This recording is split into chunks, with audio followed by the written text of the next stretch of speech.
ઘણીવાર એમ થાય કે રેકોર્ડ બ્રેક મતોથી સી.આર. પાટીલજીની જીત થઈ, વારંવાર જીત થાય છે।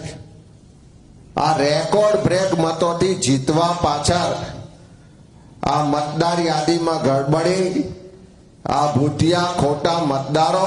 સાથીઓ, જનતાની અંદર સત્તા પક્ષને લઈને અનેક પ્રકારની નારાજગીઓ હોવા છતાંય આ લોકો વારંવાર ચૂંટણીઓ જીતતા જાય છે અને વિપક્ષની કારમી હાર થાય ત્યારે વિપક્ષ મનમાં વિચારે કે અમારી સાથે આવું શા માટે થાય છે। આટલો બધો જનતાનો રોષ હોવા છતાંય આ લોકો ચૂંટણીઓ જીતે છે અને અમારો તો લોટમાં લીટોય નથી। તો અત્યાર સુધી વિપક્ષ ઈવીએમ ઉપર દોષ ઠાલવતો હતો કે ઈવીએમમાં ઘોટાળો કરીને આ સત્તા પક્ષ એટલે કે ભાજપ અને એના સહયોગી દળો ચૂંટણી જીતે છે। ઈવીએમ પ્લસ ઇલેક્શન કમિશનનો દુરુપયોગ થાય છે એવા પણ ગંભીર પ્રકારના આરોપો અત્યાર સુધી લાગતા હતા। અંતે સુપ્રીમ કોર્ટે એ તમામ આરોપો ઉપર રોક ત્યારે લગાવી જ્યારે ઈવીએમને લઈને કોઈ પણ અરજી આવે એટલે એને ફગાવવાનું આ સુપ્રીમ કોર્ટે ચાલુ કરી દીધું। ના રહેગે બાંસ ના બજેગી બાંસુરી એવા પ્રકારની પરિસ્થિતિનું નિર્માણ થયું એટલે વિપક્ષ રાહુલ ગાંધી એ બેંગલુરુ સેન્ટ્રલ લોકસભા વિસ્તારના મતદાર યાદીની અંદર કેવી રીતે વોટ ચોરી થઈ અને એની તમામ વિગતો એમને આપી અને વોટ ચોરીના કારણે સત્તા પક્ષ એ કેવી રીતે ફાયદો લઈ રહી છે એ તમામ વિગતવાર એમને ચર્ચા કરી। ત્યારબાદ આખા દેશની અંદર વોટ ચોરીનો મુદ્દો ગરમાયો, એના પડઘા ગુજરાતમાં પણ પડ્યા। રાહુલ ગાંધીના નેતૃત્વમાં ગુજરાતમાં પણ એમને વોટ ચોરીને લઈને એ તપાસ ચાલુ કરી અને એ તપાસની અંદર અત્યારે રાજીવ ગાંધી ભવન અમદાવાદ ખાતે અમિત ચાવડા ગુજરાત કોંગ્રેસના પ્રમુખે પ્રેસ કોન્ફરન્સ કરીને વિગતો આપી કે 84 વિધાનસભા ક્ષેત્રમાં 6,09,000 જેટલા વોટો છે, મતદારો છે, એમાંના 40% એટલે કે 2,40,000 લોકોની એમને તપાસ કરી, મતદાર યાદીની તપાસ કરી ત્યારે એમને માહિતી મળી કે 30,000 જેટલા એ નકલી મતદારો છે, વોટ ચોરી થઈ છે 30,000ની એવી એમણે માહિતી આપી। અને આ વોટ ચોરી વિસ્તાર જે છે એ નવસારી લોકસભા વિસ્તાર પણ લાગે છે અને નવસારી લોકસભા વિસ્તાર એ સી.આર. પાટીલનો છે। તો ક્યાંય ને ક્યાંય એમને સી.આર. પાટીલ ઉપર પણ ગંભીર આરોપો લગાવ્યા છે કે શું આ સી.આર. પાટીલ જે જંગી બહુમતીની લીડથી આ ચૂંટણી જીતે છે તો ક્યાંય ને ક્યાંય આ વોટ ચોરીથી આ ચૂંટણી જીતે છે। સાંભળો અમિત ચાવડાએ શું કહ્યું છે, કેવી રીતે વોટ ચોરી થાય છે, તમામ પ્રકારની માહિતી આ વિડીયોમાં છે।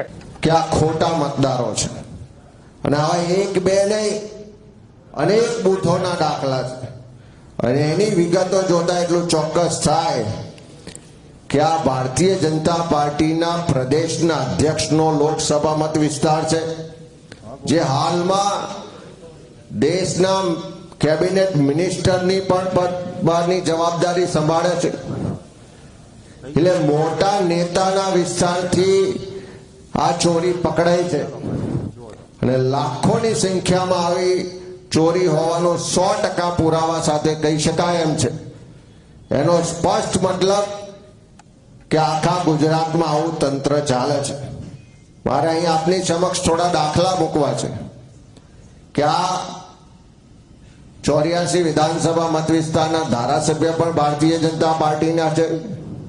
ત્યાંના સંસદ સભ્ય સી.આર. પાટીલ પણ ભારતીય જનતા પાર્ટીના પ્રદેશના અધ્યક્ષ છે, કેન્દ્રમાં મિનિસ્ટર છે અને એમના જ મત વિસ્તારમાં 2,40,000 મતદારોની ચકાસણીમાં 40% એટલે 30,000 કરતા વધારે ખોટા મતદારો મળતા હોય એનો મતલબ છે કે 12.3% મતદારો ખોટા હોવાનું આટલી પ્રાથમિક ચકાસણીમાં ધ્યાનમાં આવ્યું છે।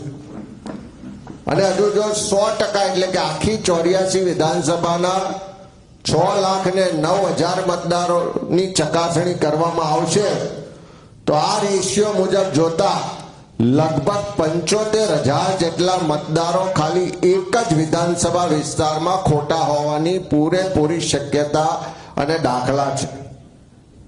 એટલે ઘણીવાર એમ થાય કે રેકોર્ડ બ્રેક મતોથી સી.આર. પાટીલજીની જીત થઈ, વારંવાર જીત થાય છે। આ રેકોર્ડ બ્રેક મતોથી જીતવા પાછળ આ મતદાર યાદીમાં ગડબડી, આ ભૂતિયા ખોટા મતદારો કે વોટોની ચોરી તો નહીં હોય ને, એ પ્રશ્ન આજે આપણે સૌને થાય છે. ત્યારે એ વાત કરીએ કે આ વોટ ચોરી થાય છે કેવી રીતે. અલગ અલગ રીતે જોઈએ તો 5 રીતે આ મતદાર યાદીમાં વોટ ચોરીઓ થાય છે. અને આ 5 જે પદ્ધતિઓ છે એ પદ્ધતિમાંથી એટલું ચોક્કસ કહી શકાય કે એક પદ્ધતિ એવી છે કે સંપૂર્ણ ડુપ્લિકેટ મતદાર હોય. સંપૂર્ણ ડુપ્લિકેટ એટલે એનું નામ, એનું સરનામું, એનો ફોટો, એ બધી જ વિગતો એક સરખી હોય. બીજી પદ્ધતિ એવી છે કે સ્પેલિંગમાં વેરિએશન હોય. ક્યાંક રસ્વ દીર્ઘઈનો ફરક હોય, ક્યાંક અક્ષર આગળ પાછળ હોય. એ સ્પેલિંગના મિસ્ટેકથી જે એ કરવામાં આવે છે. એટલે જે સંપૂર્ણ ડુપ્લિકેટ છે એના માટે એમ કહી શકાય કે એક વ્યક્તિ 2 વોટ. જે સ્પેલિંગમાં મિસ્ટેક છે એના માટે એટલું ચોક્કસ કહી શકાય કે એક અક્ષર બદલો અને નવો વોટર ઉમેરી દો.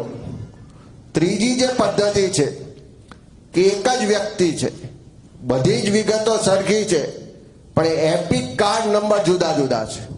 એટલે વ્યક્તિ મતદાર એક જ છે, પણ 3-4 આઈડી હોય એના આધારે 3-4 વોટ એના નોંધાયા છે. ચોથી જે પદ્ધતિ છે કે આપણા ગુજરાતમાં છીએ, ગુજરાતી ભાષા માટે આપણને સૌને ગૌરવ છે. અને મારા આટલા જાહેર જીવનના 25 વર્ષના ઇતિહાસમાં મેં ગુજરાતમાં કોઈ બીજી ભાષામાં મતદાર યાદી જોઈ નથી. તમામ ચૂંટણીઓમાં મતદાર યાદી ગુજરાતી ભાષામાં હોય છે. મતદારો જે નોંધાય છે એ પણ આખી પ્રક્રિયા ગુજરાતી ભાષામાં કાં તો ઇંગ્લિશમાં એના ફોર્મના પરફોર્મમાં હોય છે. પણ ત્રીજી આ જે પદ્ધતિ જોઈ એમાં આ મતદાર યાદીઓની ચકાસણીમાં અનેક જુદી જુદી ભાષાઓ જોવા મળી, અનેક રાજ્યોની ભાષાઓ જોવા મળી. અને ભાષા બદલો અને ખોટા મતદારો એડ કરો એવી પદ્ધતિ પણ આમાં પકડાઈ છે. સાથે સાથે વ્યક્તિ એક જ હોય પણ સરનામામાં 1-2 અક્ષરનો ફરક કરવાનો અને નવો વોટર્સ નોંધવાનો, એ પદ્ધતિ પણ અહીંયા સ્પષ્ટ રીતે પુરાવા સાથે મળી આવી છે. તો આખા ગુજરાતનો મેં રેશિયો કીધો કે 84 વિધાનસભાનું જે ચેકિંગ થયા 40% મતદારો, એમાં 12.3% ખોટા હોવાના પુરાવા મળ્યા છે.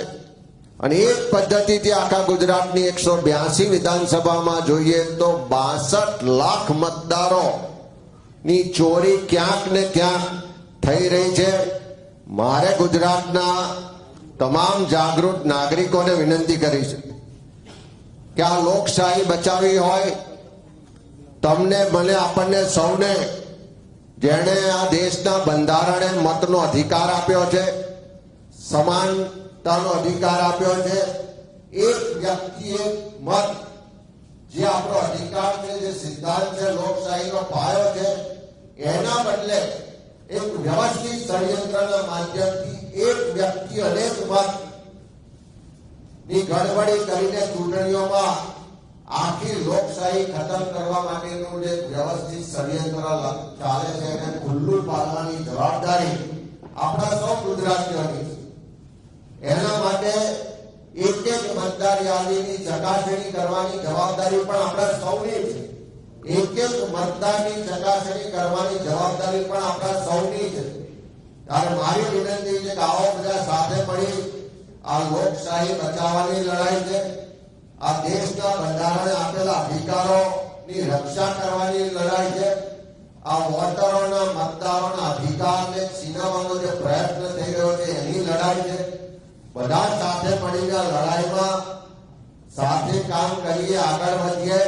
અને જેટલા પણ વોટ ચોરી કરવા વાળા છે, જેટલા પણ વોટ ચોરો છે, એ બધાને ખુલ્લા પાડવા માટે બધાએ આગળ આવવું પડશે. બધાએ પોતપોતાની ભૂમિકા, પોતાનો રોલ અદા કરવો પડશે. એના માટે મારી આપ સૌને વિનંતી છે કે આ ગુજરાતના નાગરિકોના મતના અધિકારનું પણ રક્ષણ થાય, એમના સંવિધાનિક અધિકારોની પણ રક્ષા થાય.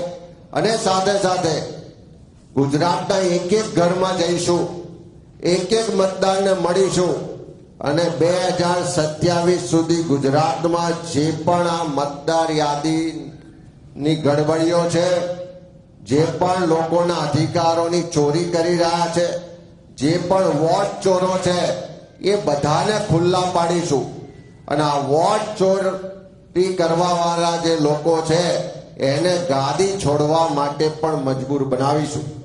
ત્યારે આ લડાઈની શરૂઆત, આ અમારો જે સંકલ્પ છે એની શરૂઆત આવતીકાલે તારીખ 31 ઓગસ્ટના રોજ બપોરે 3 વાગે અમદાવાદ ખાતે કલેક્ટર ઓફિસ સામે આખા ગુજરાતના તમામ કોંગ્રેસના આગેવાનો, કાર્યકરો અમે સાથે મળવાના છે.